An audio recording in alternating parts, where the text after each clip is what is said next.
Welcome back to Commercial Space Pioneers. Jeff, pleasure to have you here. There's so much about your story that I already love. Just in case there's people who don't already know you, we'll get to some of the things you've done recently towards the end. Because as I've learned more about your story, it's been even more phenomenal. So I want to start out. Take me all the way back to young Jeff. Take me back to how space, like, how did the idea of space or working in space even occur to you in the first place? Well, first, let me say, hey, thanks for having me. It's great to see you. So, yeah, like so many people of my age, the emergence of the early NASA was stirring. The idea of humans going to space.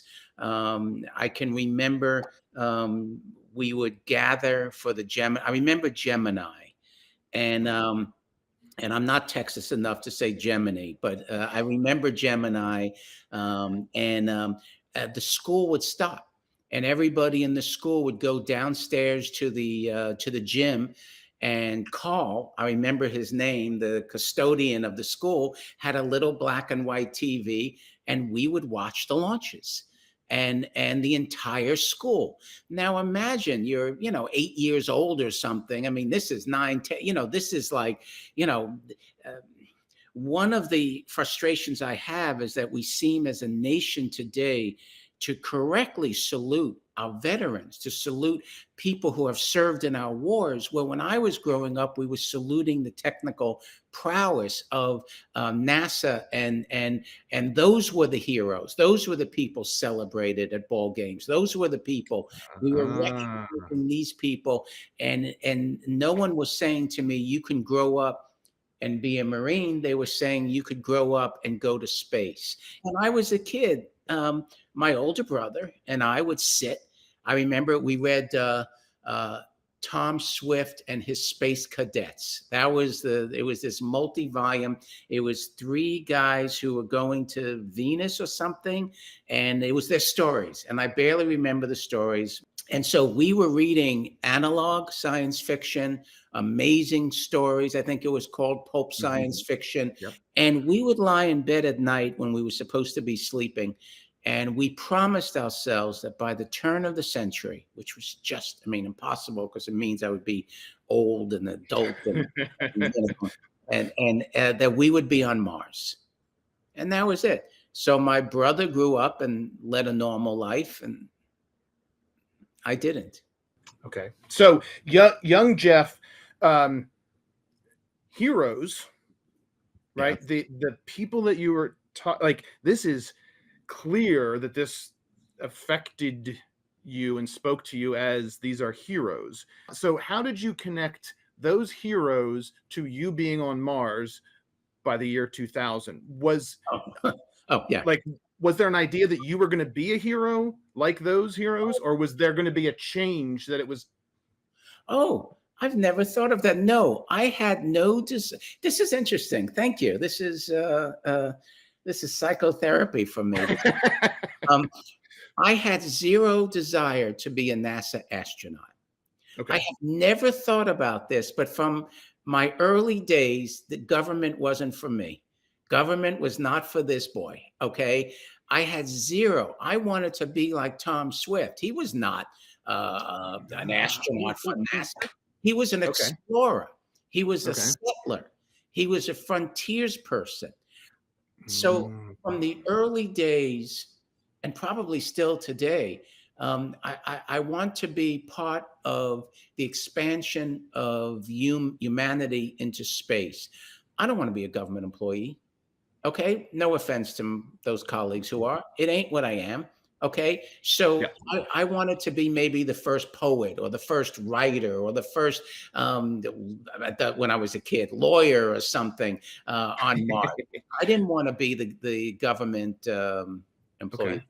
As you get older, was the idea of career involving space something that guided you through high school, college, early career, or how did you go from that interest? What did that mean as you turned into an adult? Yeah. So it's a debate if I did turn. So, All right. so, As no, you turned into your 20s, how about that? right, right. Thank you. Just to be truth in advertising.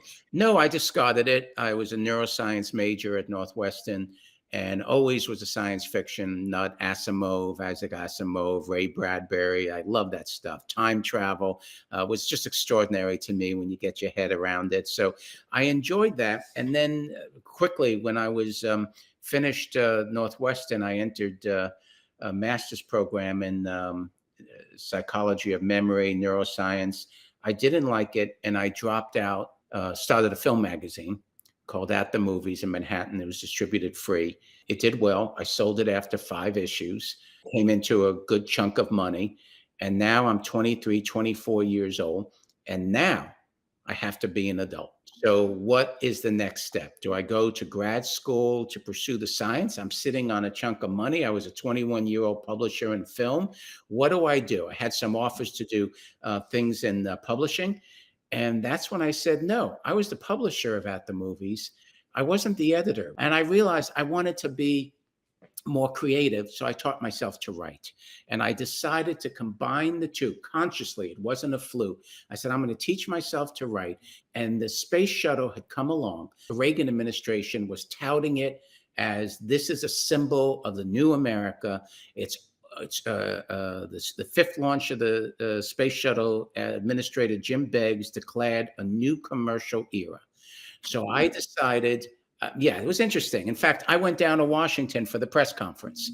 I really wasn't in the industry. And I decided intellectually, it wasn't happenstance, that I would be a writer of this new, interesting frontier rather than having to go back to school or do anything like that. And so I started a publication called the Space Journal. This is like 84, 85. It was devoted to what's happening in this new era of commercial space. And I put it out quarterly. I got subscribers. I began to meet people. Great way to meet people in the business. Put out your own publication. Even Administrator Beggs gave me an interview at one point. That was like the highlight. But I was writing about solar sales. I was writing. I remember I interviewed Charlie Schaefer, who was working with Deke Slayton on doing the first launch from America, commercial launch, the Conestoga 1. And so we would cover that. It was Space 1.0, commercial Space 1.0. I also became a freelancer.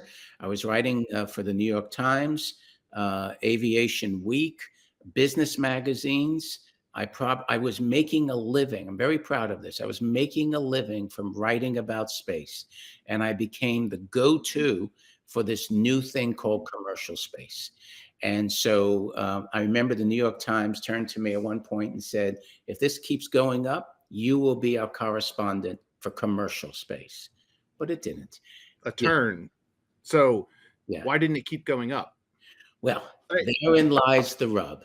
Okay. All right. The rub and the explanation for what some may consider the winding path I took and we all took to get to where we are today, but it was really straight as can be. It didn't happen because our number one enemy was NASA.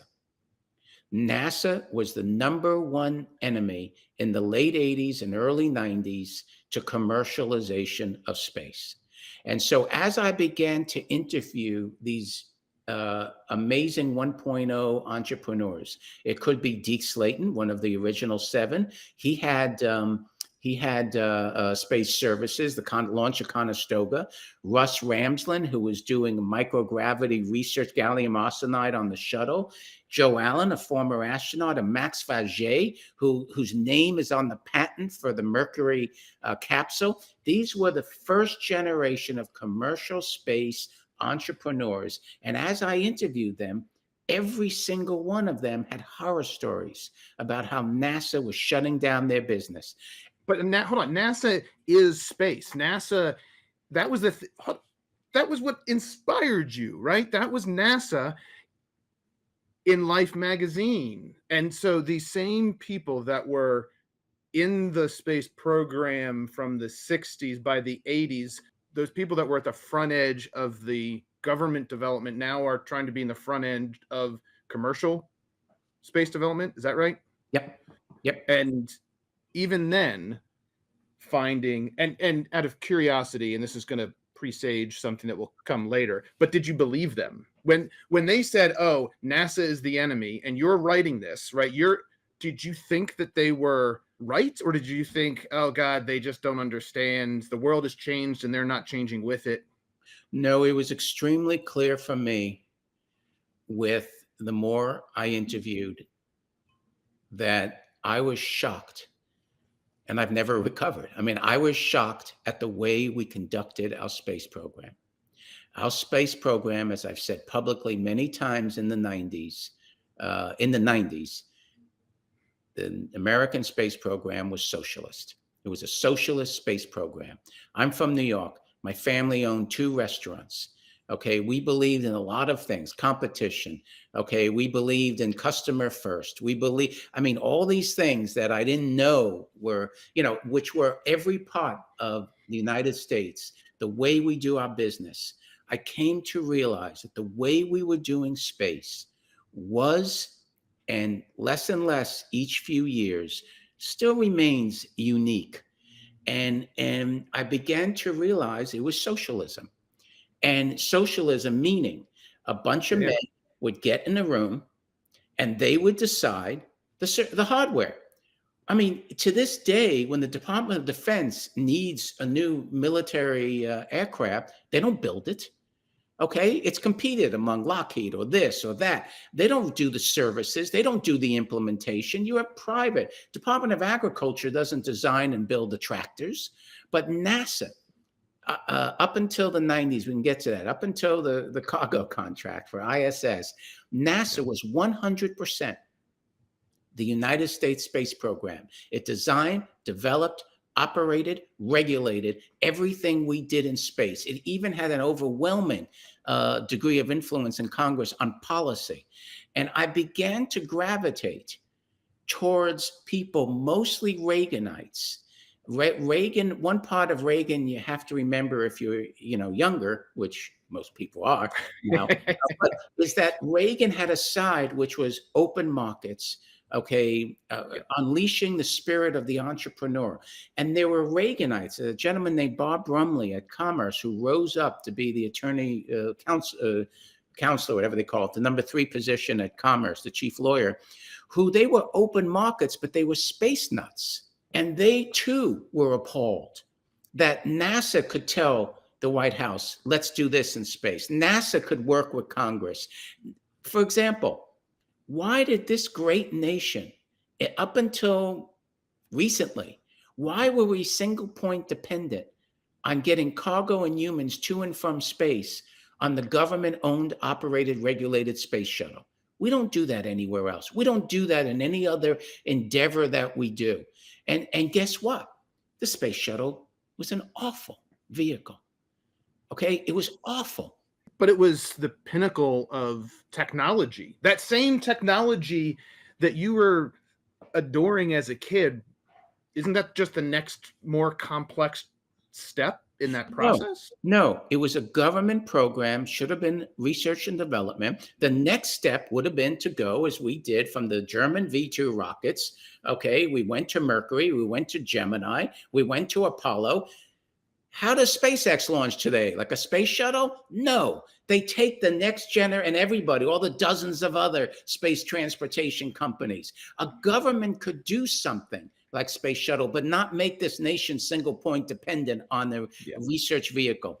During the shuttle program era, NASA tried to open up to other people. They did the Teacher in Space, Challenger, and in the works had the STS-26 Challenger been successful and not had the tragedy, they were going to send a reporter to space. And by that point, I was already the bane of the existence of NASA. I was writing articles talking about breaking up NASA. I questioned and still question to this day why we have space agencies. And that was when I began to write my first articles on it. I mean, we don't have an internet agency. We don't have a computer agency. We don't have a car agency. So were you writing your application to be the... Well, let me get to the point. The point is that during this time, I was now on NASA's radar. And the administration liked me because I was saying, why are we doing space differently than how Americans do anything? Okay. Okay, why is this a government Sorry. driven? Clarify. The administration meaning the Reagan, Reagan administration, yeah, not the NASA administration. correct. Important. Yeah, the Reagan administration. One day, I'm standing there with Max Faget, who I've said, has his patent on his name on the patent for the Mercury. He's considered the chief designer. That's almost a Russian term, but he was the lead designer of the space shuttle. And so I turned to Max, and I can't duplicate his Cajun accent, but I was like, "Hey, I'm thinking of applying just to give NASA heartburn for the reporter program." And he looks at me and he said, "Are you prepared to die?" And I was like, this is before Challenger. This is before. And I look at him. I'm like 20 something. And it goes through my head. I'm like, no. And he says, the shuttle is an experimental vehicle. It's not what we intended. It was designed by a committee. It was understood at that time that this was a cutting edge vehicle. There was a vote in Congress. I'm trying to uplift the pioneers of commercial space, and I'm critical of the way we're doing our program. But I'm not involved really in Washington. But there was a vote, I don't remember the date, it was sometime in the 80s, where NASA forced a vote in Congress to shut down every single launch vehicle that DoD operated. There was no private sector, to make the United States of America single point dependent on the shuttle for everything. And why would they have done that? Just before you tell me what happened, why? Turf. Everything NASA did was to keep the shuttle. I got on Amtrak and I went down to Washington, okay? And I met with people and I'm explaining to staffers. It was the first time I met staffers. It was the first time. And I was like, I have no dog in this hunt. Okay, I'm not a contractor. I'm not I'm not even an entrepreneur. Okay, but you cannot make this nation single point dependent on a vehicle that Max Faget says don't ride in it if you don't want to die. You can't do this. And there were others, of course. I mean, there were others. Some were parochial interest. The Department of Defense was against it. The Pentagon was against it. So it was defeated by several votes. And it really brought home to your question, did I believe the entrepreneurs? When you see an agency of the government trying to shut down another agency from having access to space, you know that's bad. Then the administration, the Reagan administration, Congress began to slowly, in its own view from the 80s perspective, commercialize our program. So they told NASA, stop sending communication satellites for free. These are the big geo birds. NASA was competing against the French Arianespace, and so they would fly ComSats for free. And so then Congress said, you have to charge. So NASA charged. Arianespace goes a little lower. NASA goes lower. Arianespace goes lower. I meet with the Arianespace people and say, what's the economics here? And they explain to me, this is what we're doing. This is the cost savings. This is why we're doing this. I go to NASA. I say, what's the economics? So, we're going to charge less than the other guy. This is where we were in the 80s. In the 80s, NASA had a monopoly, and I don't like monopolies. To the uninitiated into this, and again, I will be one of those kids who was watching the shuttle, and to me, the shuttle at the time was the pinnacle, and I had no idea any of this other business monopoly, any of that kind of stuff. That was not particularly of interest.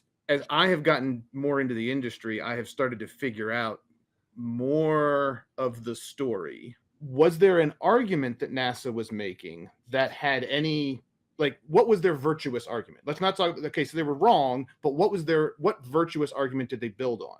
It was articulated 10 years ago, so after the fact, after the 80s. But about 10 years ago, when NASA and Congress were thinking of going commercial cargo to the International Space Station, withdrawing the government, withdrawing the shuttle, phasing out the shuttle, and even on the horizon was sending NASA astronauts to and from space in non-NASA vehicles. They rolled out what I call the Mount Rushmore of space. It was like Neil Armstrong, maybe Stafford, and I shouldn't say, but I remember it was Neil Armstrong and two other great American heroes of space. And they were opposed. And basically, the argument boils down to space is too important to be trusted to the private sector. That has been the argument throughout my career. Less and less people now hold that view. And jumping to today, one of the final ingredients in the puzzle that has fallen into place is the important response, the assets we have in commercial space to help in the Ukrainian war. One of the final things that has shown those still clinging that this is too important is without commercial space, we wouldn't have the Starlink connections of Elon Musk. We wouldn't have Maxar on Earth observation, Spire on Earth observation, Planet and Earth observation. Okay, when the Russian invasion began, there were people in the Pentagon and people in our industry, in our community saying, oh gosh, we're going to, guess what? Commercial space was there to help.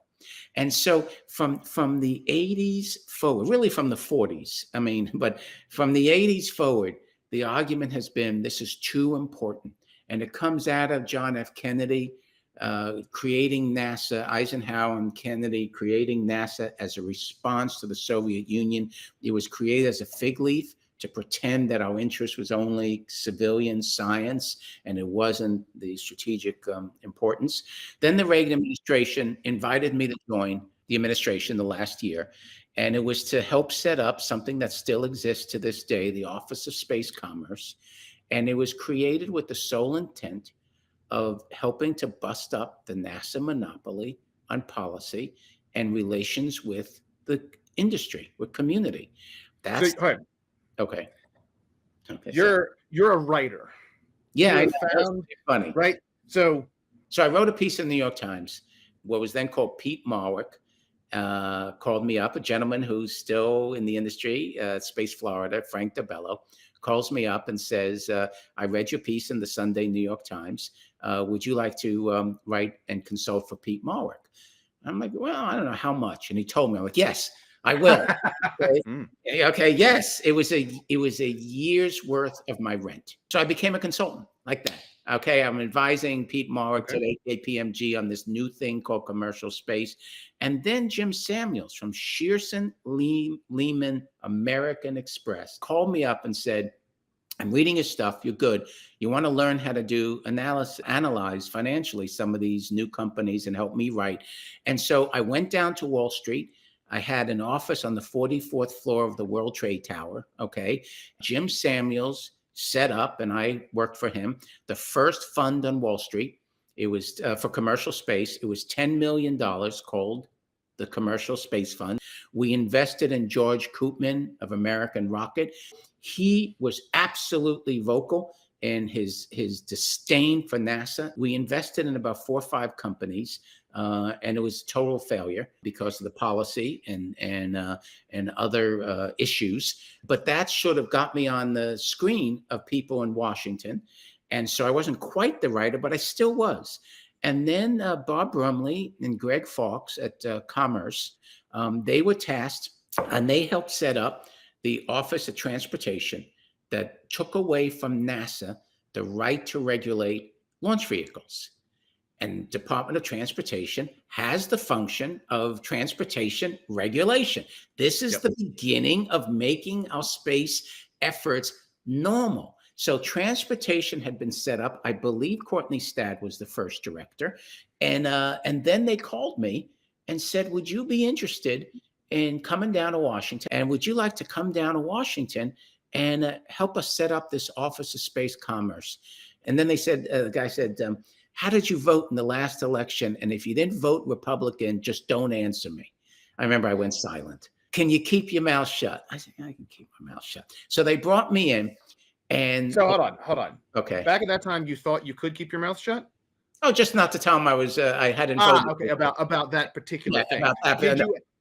So when you asked Frank DeBello the question of what does it pay, and you were like, "Yes, I'm in," did you ask the question about what does it pay to become part of the administration? No, okay, because you Very already simple knew. question. No, no, no, I didn't.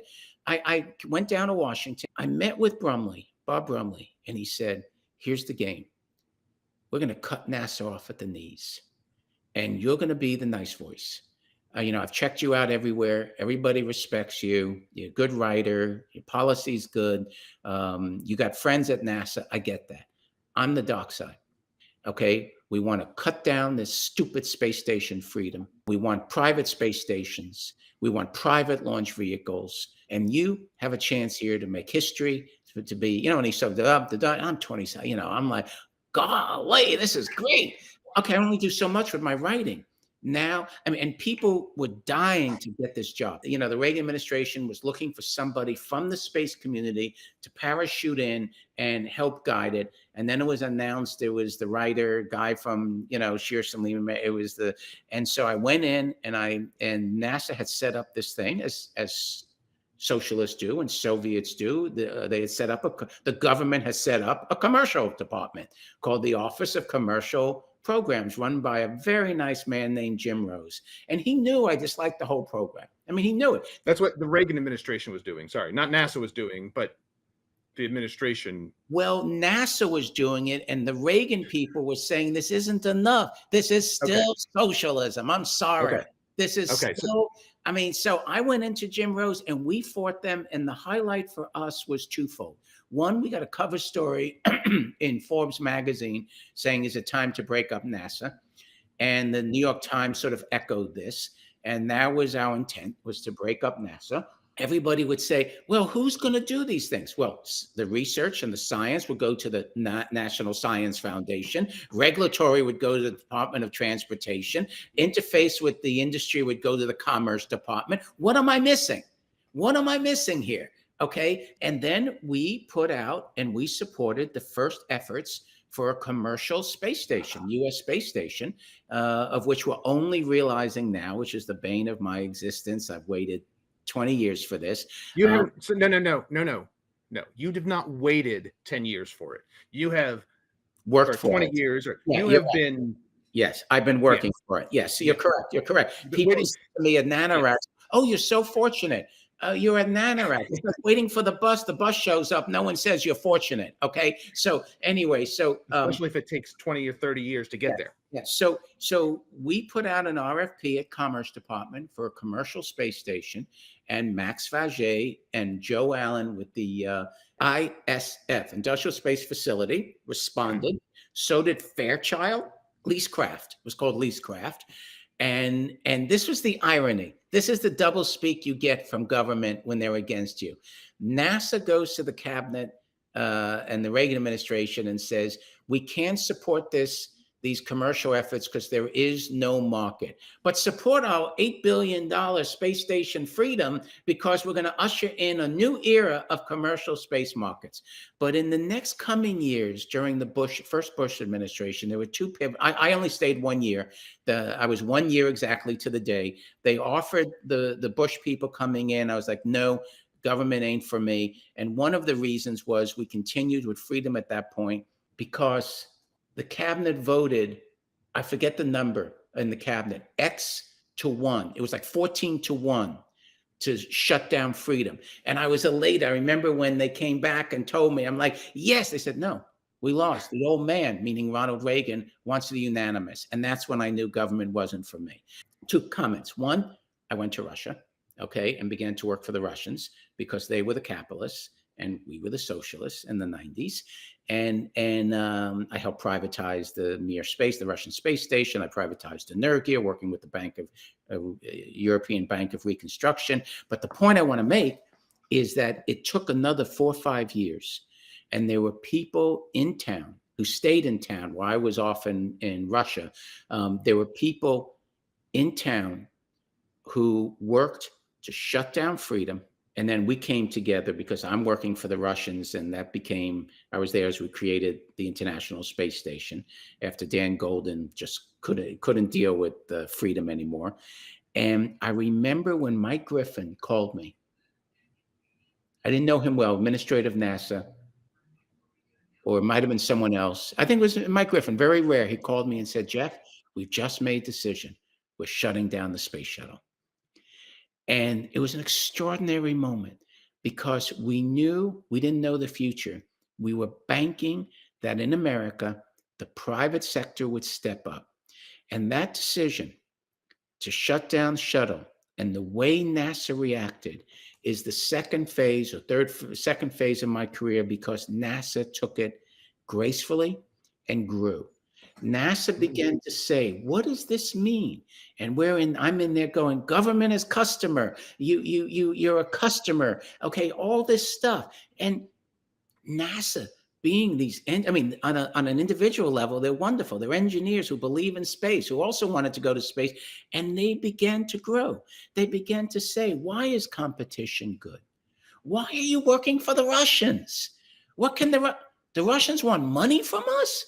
I said, no, the Russians don't want money from you. The Energia, a private company I've helped privatize, they're going to send you to their space station. This isn't diplomacy. You pay for a service.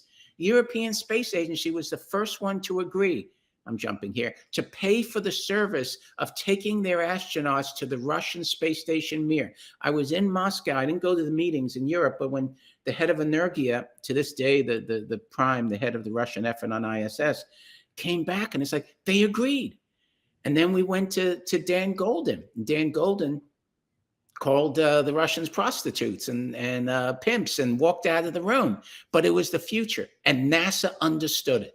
NASA as a whole understood that the future would be, we pay for our services. We become a customer if someone else can do the assets. The Pentagon was the first to realize this. In the early 90s, it was the Pentagon that said, why are we building satellites? The private sector can build satellites. Why don't we lease it? There's a woman I know who was involved entrepreneurially in putting up a satellite, and she could only get this weird location. And then it was over Afghanistan. They were barely making money. And then the war starts. The Pentagon comes in, takes every transponder. She made a fortune. But like the Ukrainian war, the assets were there because of the commercial sector, and the Pentagon was, we don't have to build these things. So I went to Russia. Hold on. I gotta ask a few. Oh, okay. You don't need me to ask too many questions, but I want to inquire about your state of mind and your community. What was the rest of the world as you're charging off? Okay, so you're writing space stuff. Like, what was your social world like before you joined the Reagan administration? Before you get that far, what was the world around you when you weren't talking to astronauts like? I rarely spoke to astronauts, the government employees. I was talking to the entrepreneurs. I never spoke to astronauts. I mean, but what was the? Yeah, I can break it into three phases, if I may. So phase one, when I was this 20-something writer up in New York writing these articles, I developed a following and became part of a community I didn't know existed.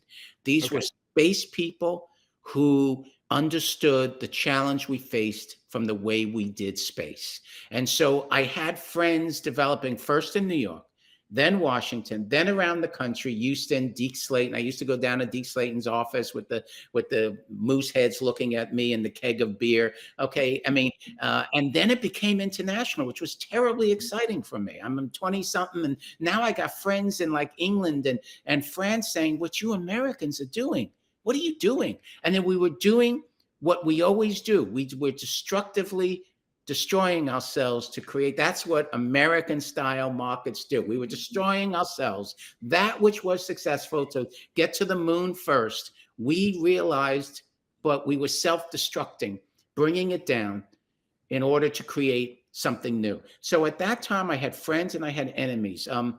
I won't mention any of them, but I was developing my first strong enemies, which were the Apollo veterans, known heroes to the community. They regarded myself and all the others as just fringe younger people. It wasn't just young. I mean, Deke Slayton was there. Max Faget was there. But we were the enemy.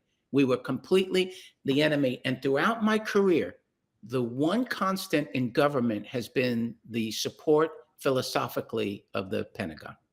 The Pentagon, when I began Okay. to work for the Russians, the Pentagon, NASA, State Department were appalled. The Pentagon people were like, Gorbachev's willing to have an American? This is going to be cool. We know you. I mean, you're known. Wow. Let's see if this Gorbachev reforms perestroika is real. Huh.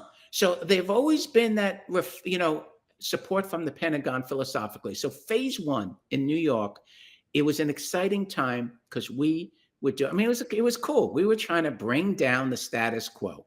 Okay. You had guys like Walt Anderson developing. Yeah.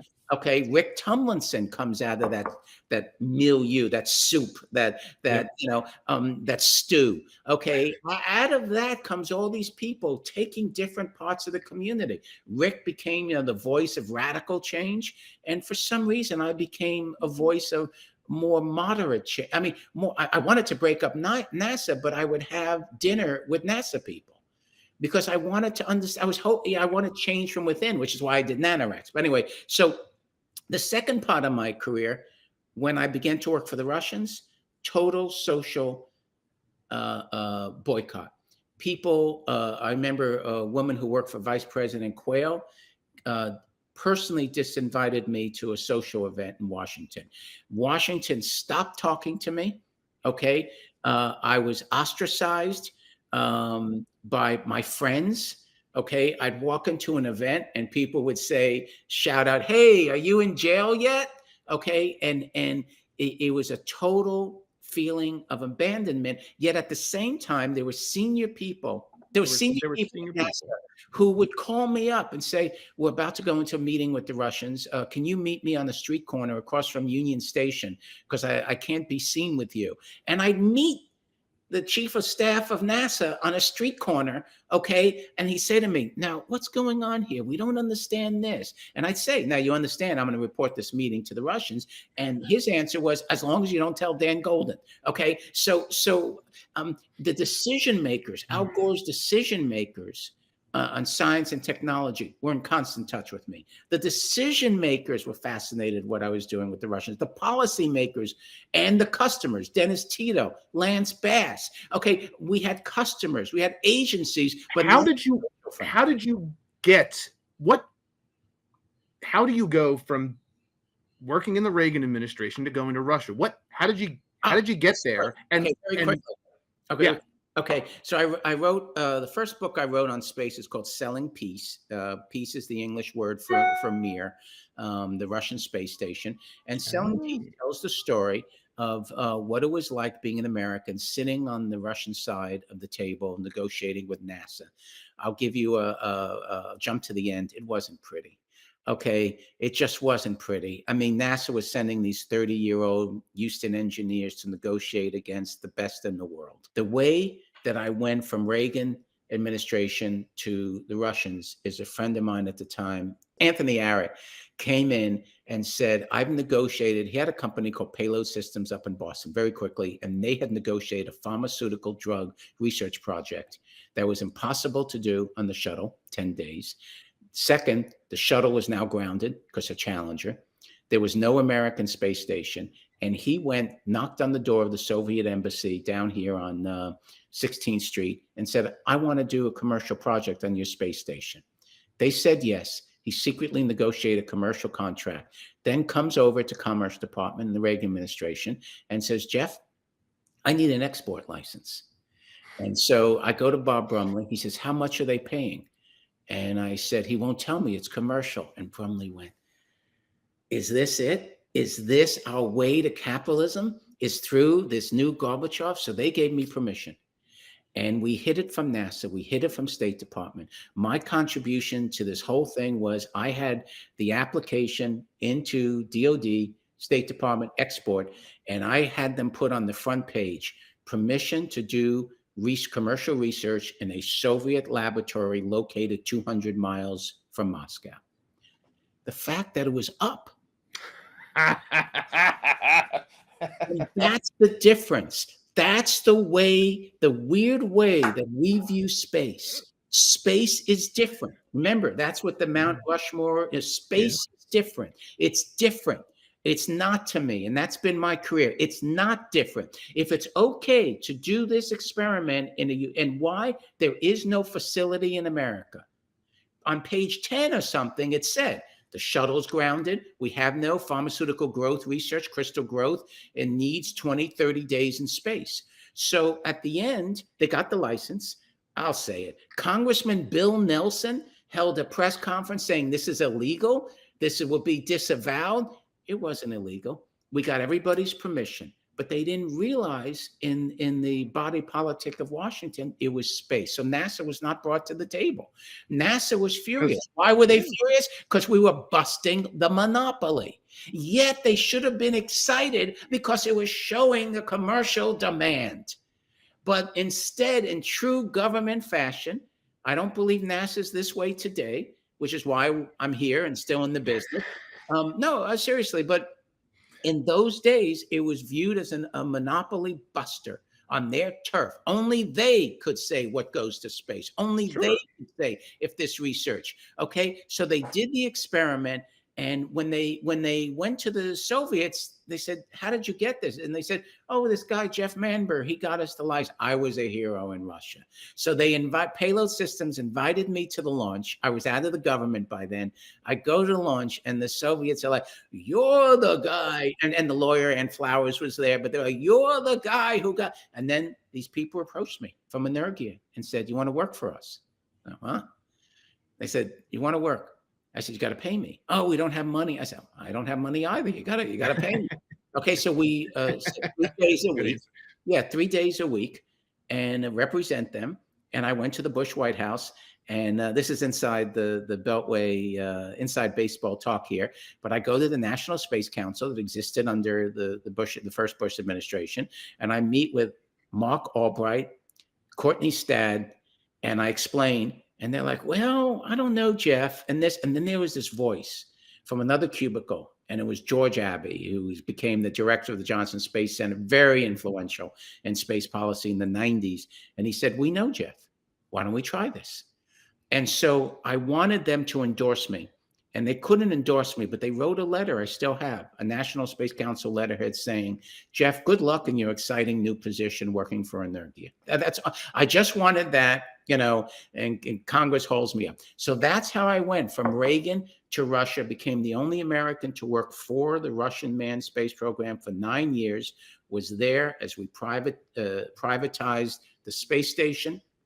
I was there for the meetings where freedom collapsed, and the Russians offered to help. And the Gore and Clinton people, Dan Golden, all thought which I agreed, bringing the Russians in. This is under Yeltsin, to stop the brain drain and so many other reasons. So I was there helping that take place. Worked at the beginning of Sea Launch, which is now gone. Well, it's all gone now with the war, and everything I believe in is gone of international cooperation prevents wars. All that is wrong. But it was very important to us. I believe, honestly, I will look you straight in the eye and say, because of our cooperation with Russia, we have a human-rated space program today. Without them, especially after the second tragedy of Columbia, we could not have built the International Space Station. The Russians stepped up, and they continued the construction of ISS without charging the Americans. I was involved in that. And that's when my social reform began to happen, when people in Washington said, "Oh, this Russian stuff is pretty good, Jeff." I mean, once you get past the Lance Bass and the Soviet tourism and all this stuff we don't like, having a partner who's capable is a good thing. And so I'm very proud of my time working with the Russians. We learned so much. Bill Gerstenmaier, who ran our human-rated space program for so many years, I met him. He was a flight controller in SOUP at Mission Control. NASA tasked him, and he learned a lot about how the Russians run human space. I learned a lot how you run space stations. And then at the turn of the century, had a Dutch company that Rick Tumlinson and Walt Anderson concocted, and I was CEO of Mir Corp when we leased the Russian space station, Mir. And that was So pause right there. okay. So you take this experience of working in Russia for Russian company. Were you working for companies or the government, or did it No, matter? Like, I started out working for the Soviet scientific organization Energia, started by yeah, Korolev, who did Gagarin, and then it was privatized, and it became a Russian shareholding company that Oppenheimer and others had shares of stock in, including myself. Very proud of that. Those days are gone. We lost, but I'm proud that for 20 years we almost did it. yeah. And so then Reagan administration ends. You wind up in Russia. We've got global political fall of the Berlin Wall. So the end of the Cold War is happening. So you've got the space kind of history, and then you also have this global history that space obviously operates within. Briefly, for folks who may not be familiar with Space Station Freedom versus Mir versus ISS, what Reagan announced we're going to put. I mean, it was the dream. And one could say, I mean, it was the dream of NASA always to have a destination for the shuttle.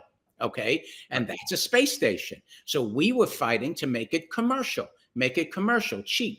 Okay, for $200-300 million, you could have a man-tended space station. No, NASA wanted them in those days the Taj Mahal. Okay, so they put up something called Space Station Freedom. Reagan said it would cost $8 billion. By the time Dan Golden pulled the plug on it to take up the offer from the Russians to work together, I believe, I could be wrong, it was about $60 billion. Hardware had been built. There had not been a single piece of hardware put together. We lacked the industrial capacity and knowledge base in the United States of America to build a space station circa 1993, 1994. Skylab, we had done as a reconverted upper stage. Okay. Yes. And you could see that in the Smithsonian. I don't know if it's in there now that they've redone it, but yeah, you could see Skylab. It was great. We had done it. Yay. Okay. And we let it drop. Why was it deorbited? People forget this. Because the shuttle was so late, there was a gap between the Apollo, Saturn rockets, not Apollo, the Saturn rockets and our industrial capacity. It was to be that the Skylab would stay in orbit because the space truck was coming. It was 5 years late, and our only space station was lost into the ocean. That's the problem of not having competition, commercial robustness. We can't afford that today. It's more important today. It's not political symbolism today. It's strategic to our well-being space. And so freedom dissolved. There were court battles. The contractors, Grumman and others, were suing the administrator of NASA, Dan Golden. It was a nightmare. And I was there when the International Space Station came of age, and it was the Russians coming in and saying, it was Energia. The Russian Space Agency was like 4 or 5 people at that time. And Energia came in and said, sorry, freedom's not going to work. Your center of gravity. I was there the day. They pulled a paper across the table, and they said, your center of gravity is wrong. This is wrong. You got to go modular. You got to go the way we do Mir, and we can supply these. And Dan, so the technical team looked at it and said, we'll be back to you the next day. This is described in Burroughs' Dragonfly. He only got one thing wrong in that meeting. He writes, there were KGB people from the Russians there.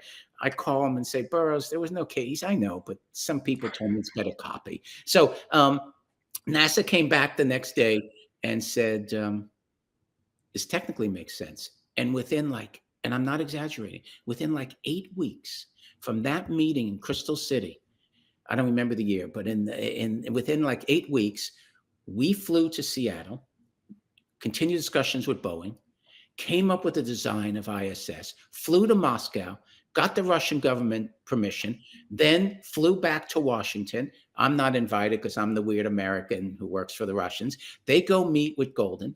Then Golden takes it to Gore. Gore takes it to Clinton. And within, I am not exaggerating, 2 months or 3 months, we went from freedom to the International Space Station. I was in the meeting when NASA says, oh, we should tell the Europeans what we're doing.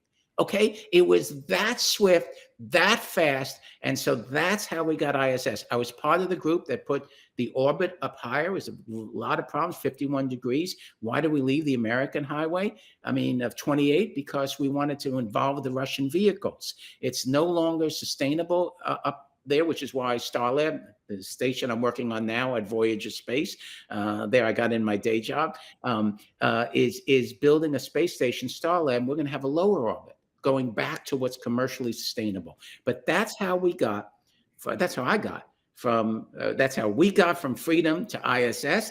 And that's how I got from Wall Street to Russia to being, again, accepted by the community. And for anyone who is not already familiar with some of Jeff's story, we've only managed to get to that year that you, as a kid, you were saying you were going to be on Mars. So your story has managed to get up to about around that 2000. And that's, I never thought of it that way. Yeah. By 2000, I'm CEO of a Dutch company leasing the Russian space station Mir. I never connected it. it was there all along. And go watch Orphans of Apollo to pick up Jeff's story on what happens with the Mir space station. With the caveat, I love Mike, with the caveat that it's not accurate. It portrays our effort. Rick Tomlinson came up with the phrase, we're all orphans of Apollo of that certain age. We came out of the Apollo era. And it's very poetic, the documentary. It sort of shows all the philosophers. It doesn't really show that I had an office in Amsterdam. I had a staff. We were signing commercial agreements. The documentary doesn't show the people signing the agreement, doesn't talk to the customers. It's more the orphans of Apollo band circling around Mir Corp. Okay. It bothers me a little bit because I was the CEO and I had a company. Okay. Yeah. Had cash flow. And so watch the movie. It's great. Okay. It's wonderful. Read Selling Peace. Okay. And that still is part of only a small piece of what you have done. But before we go, I want you to talk a little bit more about this book that you have recently authored and published, From Earth to Mars. It doesn't say laying on your bed at 10, but From Earth to Mars. Talk to us about what this is. Okay, thank you. Very quickly, at the start of the interview, I talked about the importance of things like this that pass the baton. I am very, very bothered that some in the community believe our exploration of space begins with Elon Musk and Jeff Bezos, and the other more sophisticated older people know it started with Apollo. And so it didn't. It started 100 years ago as a commercial venture. It was no different in the 1920s from aviation, radio, international telephone. You could talk live if you had money, just like you can go to space today if you have money. Okay. You could talk from New York to London, New York to Paris. If you had money, you could drive a car, you could fly through the clouds. And there was one other thing, rocket development taking place in Germany and Russia. When I looked into it, I wondered why 100 years later, our frontier markets are artificial intelligence, robotics, genetics, splicing. And rocket development. It's the only thing that was a frontier market 100 years ago and today. Why? Because after the 1920s, there were pioneers, 1910, 1920, principally in Russia and Germany. And what happened? The government came in and shut it down. So I've decided to write my 100% factual but opinionated view of the history of space exploration. Episodes 1 and 2, as we do this interview in 2023, is out now. Yeah, it's graphic novels, and it's graphic novels to attract the younger people. Yep. Great illustrations, great comics. I have Goddard in there, and I make the point that the reason we didn't have an American space program is the New York Times totally dissed and peed on Robert Goddard, and who the heck wants to follow if you're 18 years old and to Dr. Goddard when the New York Times and every major publication in America is belittling him and saying you don't understand physics. Okay, so episode 1 and 2 is the 1920s. As we do this interview, I'm writing the 1930s and 40s, which is very dark. Episodes 1 through 4 will be how we got to the first rockets. We started commercial, government comes in, and then I view we had a bad 80 years. under government influence. And now we've emerged from that. And so I'm going to go episode 5 will probably be the Chinese. And then I'll go to commercial and talk about how I saw the birth of commercial.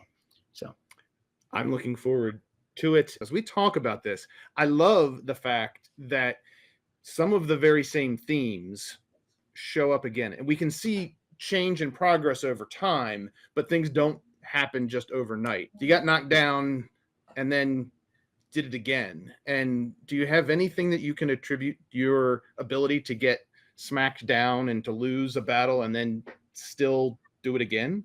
yeah, I've thought about this. Was it wise or was it foolish? A couple of comments, one self-serving, if I may, but I Please. think I took personal affront to the way NASA behaved in the 80s. I loved space. I was going to go to Mars.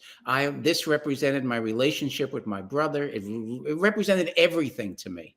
And then I found out my family owned 2 restaurants. We're, what do you call it? Upper middle class, in Manhattan. We got some restaurants. You got to deal with all this stuff. Try to imagine if the government opened a restaurant across the street. I try to imagine if the government told us what food we could serve. I try to imagine if the government puts price controls, which Richard Nixon did, happens once in a while. Okay. And I realized I'm not a political creature. I'm really not. I'm just laissez-faire.